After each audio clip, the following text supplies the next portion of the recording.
Movie के start में हमें इस फैमिली को दिखाया जाता है जो न्यू घर में शिफ्ट हुए हैं और बहुत ज्यादा खुश हैं। ये अपने घर को डिजाइन कर रहे हैं। इस फैमिली में एक कपल और एक लड़की है। इस लड़की का नाम हाना है। इसके फादर की फर्स्ट वाइफ यानी कि इसकी मदर की डेथ हो गई थी, जिसके बाद उन्होंने दूसरी शादी कर ली। उनकी सेकंड वाइफ का नाम मेलिनिन है, जिनको मेल बुलाया जाता है। नेक्स्ट सीन में हमें मेल को दिखाया जाता है जो घर की डिजाइनिंग कर रही थी। वो हाना से पूछती है कि टेबल को कहाँ पर रखना चाहिए। तुम्हारे फादर का तो ये कहना है कि इसको विंडो के सामने रखें। ये सुनकर वो कहती है कि फादर इंटीरियर डिजाइनिंग के बारे में क्या जानते हैं, इसलिए मैं तो कहती हूँ इस टेबल को दूसरी वॉल के सामने रखना चाहिए। तो ये बात सुनकर उसकी मदर कहती है तुम तो बिल्कुल ठीक कह रही हो। वो टेबल को उसी जगह पर रख देती है जहाँ पर हाना ने कहा था। नेक्स्ट सीन में हम हाना को उसके रूम में देखते हैं जो बैठी अपने पुराने फ्रेंड्स की वीडियो देख रही थी। ये अपने फ्रेंड्स को मिस कर रही थी, पर तभी अचानक से इसको रूम से कुछ आवाजें आती हैं और ये आवाजें उसकी कबर्ड से आ रही थी। उसका दरवाजा खुद ब खुद खुल जाता है। ये चाहती है और चाहकर उस कबर्ड को बंद करती है। हाना के फादर उससे बात करते हैं कि तुम्हारे रूम से बोलने की आवाजें आ रही थी, तुम किससे बात कर रही थी। यहाँ पर वो बताती है कि मैं अपने फ्रेंड से बात कर रही थी, मगर इसके फादर को इसके फ्रेंड से मिलना जुलना बिल्कुल भी पसंद नहीं था। इस बात पर उसके फादर उसको डांट देते हैं। हम देखते हैं हाना के पास एक टेडी बियर भी था जो हाना को आई लव यू कहा करता था, मगर जब हाना रूम में जाती है तो ये देखती है ये टेडी बियर नीचे गिरा हुआ था। ये उस टेडी बियर को हर बार उठाकर ऊपर रखती है, मगर जितनी बार भी ये रूम में जाती है वो टेडी बियर नीचे ही गिरा हुआ था। इसको ये सब चीजें घर में बहुत ज्यादा अजीब लग रही थी। तभी हम देखते हैं कि ये रात को अपनी कैट के साथ सो रही थी, तो अचानक से इसका कोई ब्लैंकेट खींचता है। ये डर जाती है और रूम से बाहर आ जाती है। तभी ये उस टेबल को देखती है जिस पर इसका ये कहना था कि इस टेबल को विंडो के पास नहीं बल्कि वॉल के पास होना चाहिए, मगर अब ये टेबल विंडो के ही सामने पड़ा हुआ था। ये देखकर वो कहती है नाइस ट्राई पापा, आपने बहुत अच्छी कोशिश की टेबल को दोबारा से विंडो के सामने कर। इसको ऐसा लग रहा था कि इसके फादर ने टेबल को विंडो के सामने किया है और अब ये दोबारा से उस टेबल को वॉल के सामने लगा देती है। अब अचानक से इसको अपनी कैट की आवाज आती है। इसकी कैट बाहर थी। ये शोर मचा देती है और ये शोर सुनकर इसके पेरेंट्स भी जाग गए थे। ये अपने पेरेंट्स से जल्दी से डोर का कोड पूछती है और डोर ओपन कर अपनी कैट को अंदर लाती है। ये बताती है कि इसकी कैट बाहर थी, इसलिए ये डोर ओपन करने का कोड पूछ रही थी। इसके बाद इसके पेरेंट्स तो चले जाते हैं, मगर वो टेबल जो इसने वॉल की तरफ किया था वो दोबारा से विंडो की तरफ आ गया था। ये देखकर ये बहुत ज्यादा हैरान हो गई थी। नेक्स्ट डे इसके फादर इसको गैराज में लेकर जाते हैं, जहाँ पर इस घर में पहले रहने वाले लोगों का सामान पड़ा था। इसके फादर का ये कहना था कि अभी तुम बाहर नहीं जा सकती अपनी प्रीवियस मिस्टेक की वजह से। इसके फादर कहते हैं कि अपने टाइम को यूज करो और यहाँ से तुम अपनी पसंद की वैल्यूएबल चीजें ले सकती हो। हाना अपने फादर के जाने के बाद उन सब चीजों को देखने लगती है, जबकि दूसरी तरफ हम इसकी मदर को देखते हैं जो घर में एक आदमी के साथ थी। वो आदमी घर के लॉक्स चेक कर रहा था। वो बताता है कि ये लॉक्स ठीक नहीं है। वो आदमी बता रहा था कि आपको अपने लॉक्स चेंज करने चाहिए। ये लॉक्स इतने अच्छे नहीं है, कोई भी स्ट्रेंज आदमी आसानी से इन लॉक्स को ओपन कर सकता है। इस आदमी का बिहेवियर बहुत ज्यादा अजीब था। तभी हाना भी घर में आ जाती है और इस आदमी से अपना कैमरा लेने की कोशिश करती है। हैना को भी इस आदमी का बिहेवियर बहुत ज्यादा अजीब लगा था, मगर फिर वो आदमी इनके घर से चला जाता है। इसी रात भी हैना के साथ वही सब कुछ होता है। कोई आकर उसका ब्लैंकेट खींच लेता है, मगर इस बार उसको नहीं पता चलता, वो सो रही थी। अब अगली सुबह वो गैराज जाती है और वहाँ पर जाकर वो सामान चेक करने लगती है। उस सामान में उसको एक फैमिली की पिक्चर मिलती है। अभी इसके पास एक बच्चा आता है। वो इससे कहता है कि मैं आपसे क्वेश्चन पूछना चाहता हूँ। ये उस बच्चे से कहती है कि क्या क्वेश्चन पूछना चाहते हो। वो बच्चा कहता है कि आप इस घर में क्यों रह रही हैं? आपको इस घर में नहीं रहना चाहिए। हर जगह पर कोई ना कोई घर क्रीपी यानी कि डरावना होता है। वो बताता है कि पहले जो लोग यहाँ पर रहा करते थे उनका किसी ने मर्डर कर दिया था। ये बात जाकर हैना अपनी मदर से पूछती है। हैना कहती है कि ऐसा कुछ भी नहीं है। ये सब बातें हैना के फादर खड़े सुन रहे थे। वो कहते हैं हाँ ये बिल्कुल सच है, ऐसा हुआ था। ये बात सुनकर हैना और उसकी न्यू मदर हैरान हो गए थे। हैना की मदर उसके फादर से पूछ रही थी अगर ये बात थी तो तुमने हमें पहले क्यों नहीं बताया। वो कहता है कि मेरा तो मानना ये है कि हर घर में कुछ ना कुछ हुआ होता है और मैं ये नहीं चाहता था कि इस चीज को लेकर मैं डरूं या फिर तुम सुनकर ये बात डर जाओ। और सब घरों से ज्यादा अच्छे रेट्स में हमें ये घर मिल रहा था और मैंने ये बात जरूरी नहीं समझी कि मैं ये बात तुम लोगों को बताऊं, और मैं ये जानता था कि ये बात सुनकर तुम लोग डर जाओगे। ये बातें सुनकर हैना और उसकी मदर नाराज हो जाती हैं और यहाँ से चली जाती हैं।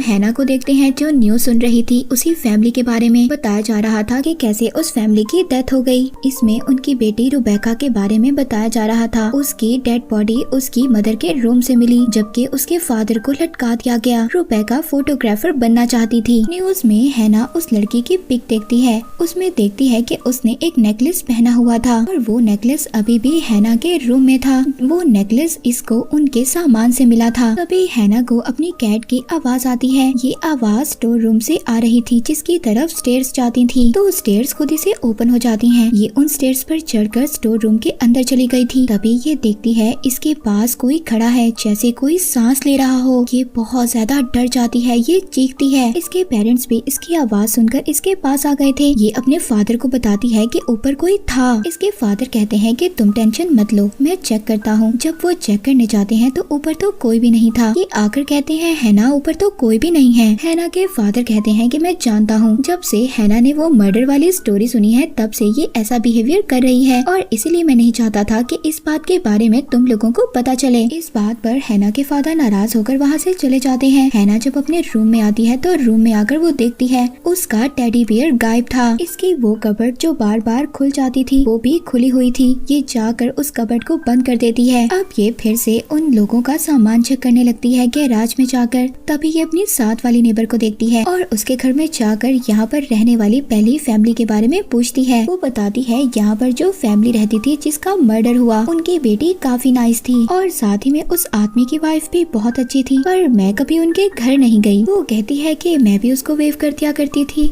वो भी कभी मुझे देखकर वेव कर दिया करती थी, मगर उस लेडी का हस्बैंड बहुत ज्यादा अजीब था, जिसकी वजह से मैं उनके घर कभी नहीं गई। हैना उससे पूछती है कि क्या ये घर डरावना है। वो कहती है कि नहीं, मैंने तो ऐसे कोई इंसिडेंट के बारे में नहीं सुना। वो बताती है कि हाँ, बच्चे इस बारे में बात करते हैं, मगर यहाँ पर रहने वाले लोगों से मैंने इस बारे में कभी भी कोई बात नहीं सुनी। इसके बाद हैना घर आ जाती है। वो टॉमी से वीडियो कॉल करती है। वो उसको बताती है कि ये घर उसको बहुत ज्यादा अजीब लग रहा है और मेरे साथ बहुत ज्यादा अजीब चीजें हो रही हैं। टॉमी बताता है कि जब मैं तुम्हारे घर आया था तो मैंने तुम्हारे कैमरे में एक मैसेज रिकॉर्ड किया था, तुम्हें वो मैसेज जरूर सुनना चाहिए। पर तभी इसकी मदर इसके रूम में आ जाती हैं। अब ये मैसेज तो नहीं सुनती। ये फौरन से अपनी मदर के साथ बाहर आ गई थी। इसकी मदर पूछती हैं कि रात को तुम क्यों डरी थी? अगर इस घर में तुम्हारे साथ कोई अजीब बात है तो तुम मुझे बता सकती हो। वो कहती है कि रात को मुझे बहुत ज्यादा डरावनी आवाजें आती हैं, जैसा कि कोई सीटी बजा रहा है, यानी कि विसल कर रहा है। तो ये सुनकर उसकी मदर कहती है कि ऐसी आवाजें तो मुझे भी आती हैं, इसका मतलब ये तो नहीं कि ये घर डरावना है या इस घर में कुछ अजीब बात है। पर तभी इनको घर से कुछ आवाजें आने लगती हैं। ये फौरन से अपने घर आ जाती हैं। घर आती हैं तो ये वही उसी स्ट्रेंज आदमी को देखती हैं जो इनके घर में लॉक चेक करने के लिए आया था। इनके घर के अलार्म बज रहे थे। ये आदमी कहता है, देखा मैंने कहा था ना, वैसा ही हुआ। ना तो आपके घर के लॉक ठीक है और ना ही आपके घर का अलार्म ठीक है। अब यहाँ पर हैना की मदर मेल को ये लग रहा था कि इन सब में इसी आदमी का हाथ है। वो जाकर अपने हस्बैंड को बताती है, यानी कि हैना के फादर को। मगर यहाँ पर हैना के फादर तो उसकी बात पर बिलीव ही नहीं कर रहे थे। वो कहती है कि हमें लॉकर्स चेंज करवाने चाहिए। इस बात पर हैना के फादर कहते हैं कि ठीक है, लॉकर्स को चेंज करवा लेंगे, मगर अभी नहीं। तो इस बात पर उसकी वाइफ मेल उससे कह रही थी कि क्या हमारी फैमिली से ज्यादा वैल्यूएबल चीज कोई हो सकती है, तो हम अभी लॉकर्स को चेंज करेंगे। अभी जाओ और जाकर न्यू लॉकर्स लेकर आओ। अब जाते हुए हैना के फादर उसी आदमी से मिलते हैं। वो आदमी कहता है कि अगर इन सब का जिम्मेदार तुम मुझे समझ रहे हो तो तुम बहुत बड़ी गलती कर रहे हो।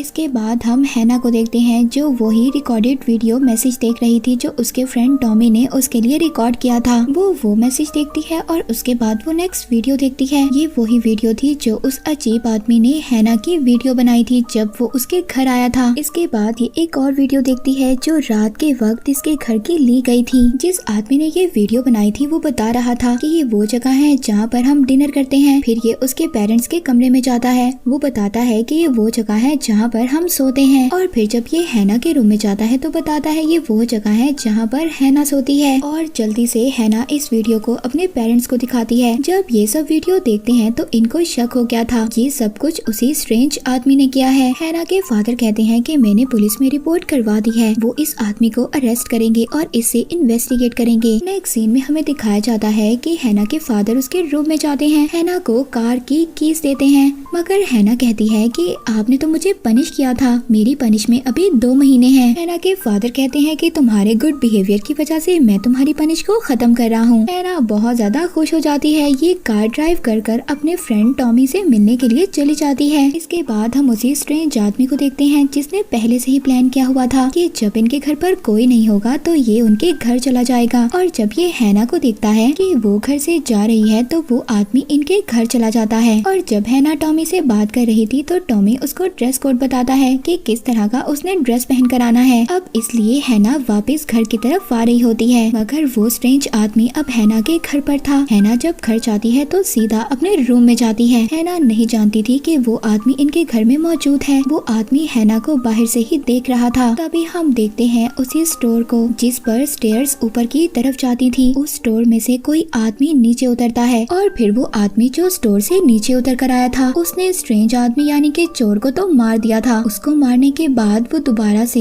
हैना के किचन में जाता है। वहाँ पर वो फ्रिज ओपन करता है और मिल्क पी जाता है। इसका मतलब ये था कि ये आदमी ऐसे ही उतरता रहता था और खा पी कर वापस चला जाता था और ये आदमी इन्हीं के साथ रह रहा है। मगर हैना और इसकी फैमिली अभी भी इस आदमी के बारे में कुछ भी नहीं जानते थे। नेक्स्ट डे हम देखते हैं हैना जब गैराज में होती है। टॉमी गैराज में आता है और उसे डरा देता है। हैना टॉमी को लेकर घर के अंदर आ जाती है क्योंकि घर में उसके पेरेंट्स नहीं थे। मगर वो आदमी जिसने पहले आदमी को मारा था, वो आदमी जो स्टोर रूम में रहता था, वो टॉमी को देख रहा था। अब जब हैना के पेरेंट्स उसके घर आ जाते हैं, हैना टॉमी को कहती है जल्दी से छुप जाओ। ये उसी कबर्ड में उसको छुपने का कहती है जो अक्सर खुल जाया करती थी और फिर वो खुद अपने पेरेंट्स से मिलने के लिए चली जाती है। पीछे हम टॉमी को देखते हैं जिसको वो ही आदमी मार देता है। इस आदमी ने दूसरा मर्डर कर दिया था और वो मर्डर था हैना के लव्ड वंस फ्रेंड टॉमी का। नेक्स्ट डे हैना के पेरेंट्स को घर से बाहर जाना था और हैना घर में अकेली थी। हम देखते हैं कि कोई इसकी ड्रिंक में कुछ मिला रहा है। ये उस ड्रिंक को पी जाती है और बेहोश हो जाती है। अब वही आदमी हैना को उठाकर रूम के अंदर ले जाता है जिसने 2 मर्डर किए थे। वो हैना को रूम में ले जाकर उसके साथ सो जाता है। जब हैना उठती है तो उसके फादर उसे डांटते हैं, उसे दोबारा पनिश करते हैं कि तुमने दोबारा से ड्रिंक क्यों पी।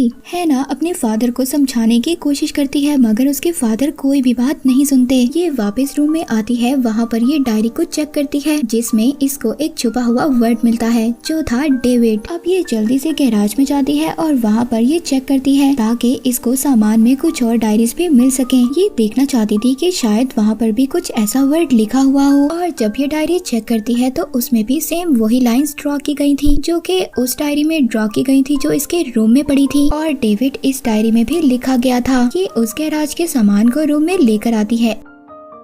इसमें कुछ रिपोर्ट्स भी थी जो कि एक पेशेंट की थी। उसको एक ऐसी बीमारी थी कि उसको बाहर निकलने से डर लगता था। वो सोशल नहीं था और अब ये दोबारा से इस घर में रहने वाली फैमिली की पिक देखती है। इसको समझ आ गई थी कि इस पिक्चर में 3 लोग खड़े हैं और चौथा आदमी वो जिसको पीछे विंडो के बंद किया गया, ये वही आदमी होगा जिसको बाहर निकलने से डर लगता था। ये बात जाकर ये अपने पेरेंट्स को बताती है कि इस घर में जो फैमिली रहती थी जिसका मर्डर हुआ, इनकी फैमिली में एक और मेंबर भी था जो कि बीमार रहा करता था। वो कहती है वही आदमी था जिसने इस फैमिली का मर्डर कर दिया था और अब यही आदमी हमारे साथ भी इस घर में छुपकर रह रहा है और इसीलिए हमारे साथ इस घर में बहुत अजीब चीजें हो रही हैं। अब इस बार इसके फादर इसकी बातों पर यकीन कर लेते हैं। रात को हम हैना को देखते हैं जो किचन में थी। ये ग्लास से देखती है कि अलमारी से कोई निकल रहा है। ये बहुत ज्यादा डर गई थी। ये आराम से पीछे की तरफ देखती है मगर कोई भी नहीं था। ये बहुत ज्यादा डर गई थी। ये चिल्लाने लग जाती है। तभी इसके पेरेंट्स भी इसके पास आ गए थे। ये कहती है मैंने उसी आदमी डेविड को देखा, वो इसी घर में है। ये जल्दी से पुलिस को कॉल करते हैं मगर तभी डेविड स्टोर रूम से बाहर निकलता है और हैना के फादर पर अटैक कर देता है। ये उससे फाइट कर रहे थे पर तभी वो स्ट्रेंज आदमी हैना के फादर को स्टोर रूम में खींच कर ले जाता है मगर तभी वहाँ पर फौरन से पुलिस आ जाती है और आकर इसके फादर को बचा लेती है। तभी हम एक बॉडी पुलिस के पास देखते हैं। सबको ऐसा लग रहा था कि वो डेविड ही है और वो मर चुका है और अब शायद इनके घर में कोई भी नहीं है, ये सेफ हैं। मगर ये लोग फिर भी इस घर से शिफ्ट करना चाहते थे। पर तभी हम देखते हैं हैना जब अपने रूम में पैकिंग कर रही थी तो ये अपने फ्रेंड टॉमी को कॉल करती है।